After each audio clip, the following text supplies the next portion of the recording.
Have you ever been watching the TV late at night and then suddenly the programming ended and switched to white noise? This was far more common back in the 80s and 90s, but it's still something that happens in Japan today. Particularly in the early hours of the morning, usually around 3 to 4 AM, you can still find channels that air nothing at all and simply cut to white noise until programming resumes. And if you believe it, it was during this white noise that a Nichan user stumbled across something terrifying back in the early 2000s. The legend goes a little something like this. About 15 years ago, at 2:30 in the morning, I turned the TV on and there was nothing but coloured bars. I guess nothing's on at this time. Maybe I should go to sleep, I thought, when suddenly the picture changed and there was something like a garbage processing plant on the TV. A caption appeared saying, NNN special broadcast, and the processing plant continued to display in the background. What's this? I thought, and watched it a little more. Names started to scroll up the screen like a staff roll call, and the voiceover read them out in a flat tone. Some dark, classical music played in the background, and it went on for about 5 minutes. Then finally at the end, a single sentence was displayed. These are tomorrow's victims. Good night. Ever since then, I've been terrified of late-night broadcasts. Nobody around me will believe what I saw. You may have heard this story, or one similar to it before. Someone watching TV late at night. Programming ends, and they're about to go to sleep when suddenly something appears on the screen. Something that shouldn't be there. In this case, it was a special news broadcast. Now, that alone wouldn't be too strange, but this wasn't just any old news broadcast. This was a list of names that ended with a terrifying message.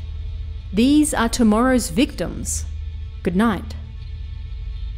The NNN special broadcast story took the internet by storm shortly after it was posted, and even today people still bring it up, often referring to it now as the tomorrow's victims story. If any creepy topic involving the TV is ever brought up, you can bet it won't be long until someone brings up tomorrow's victims as well. But was there any truth to the legend? NNN is an actual real-life station, the Nippon News Network.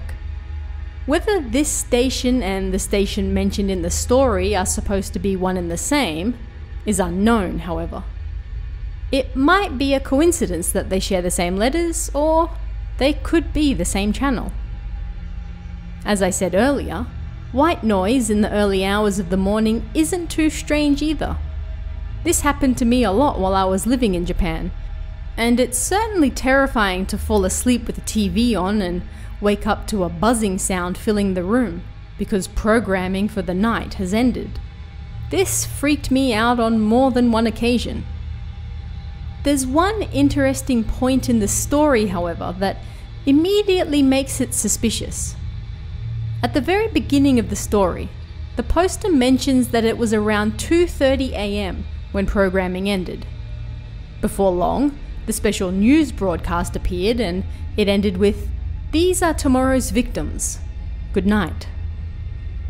There's a slight problem with the terminology used here, so let's take a look. First of all, Japanese TV channels work with an interesting time-telling system. For most countries in the West, once the clock hits midnight, it rolls over, and we might say a program starts at 1 AM, for example. But that's not how it works in Japan. If a program is scheduled to begin at 1 AM, the TV guide will often instead say 2500 hours. If a program starts at 2:30 AM, then the guide might say it starts at 2630, etc.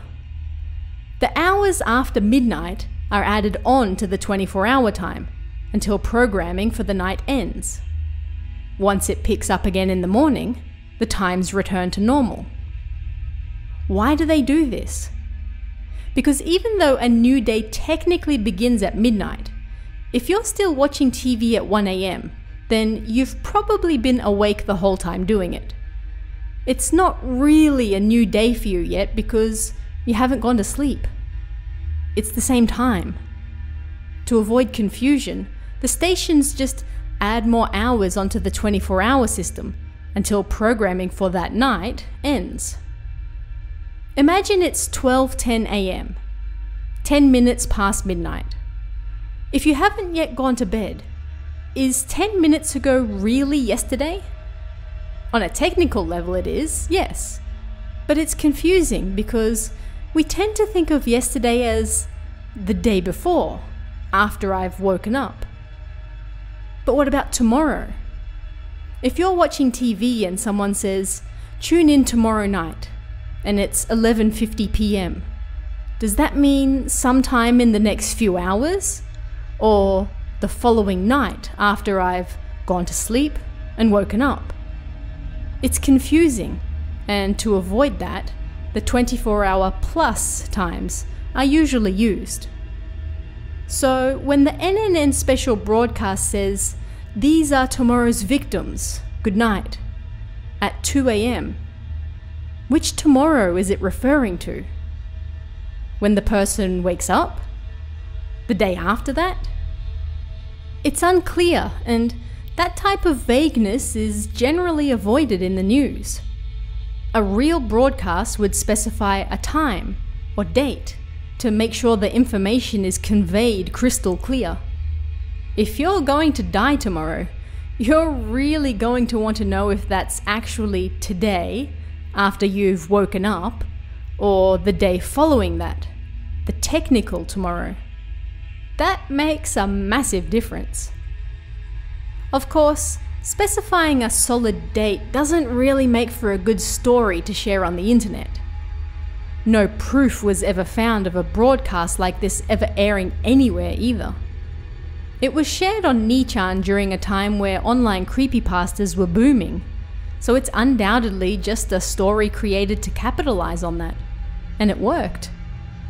It was so popular that it became its own urban legend, and people to this day have stayed up late watching white noise, trying to find their own Tomorrow's Victims broadcast, waiting to see if their own name or that of anyone they know might appear on it. It's safe to say that the NNN special broadcast likely never happened, but it sure has made for an enduring legend that people still enjoy to this day. But what do you guys think? Let me know in the comments below, and I'll see you again next time.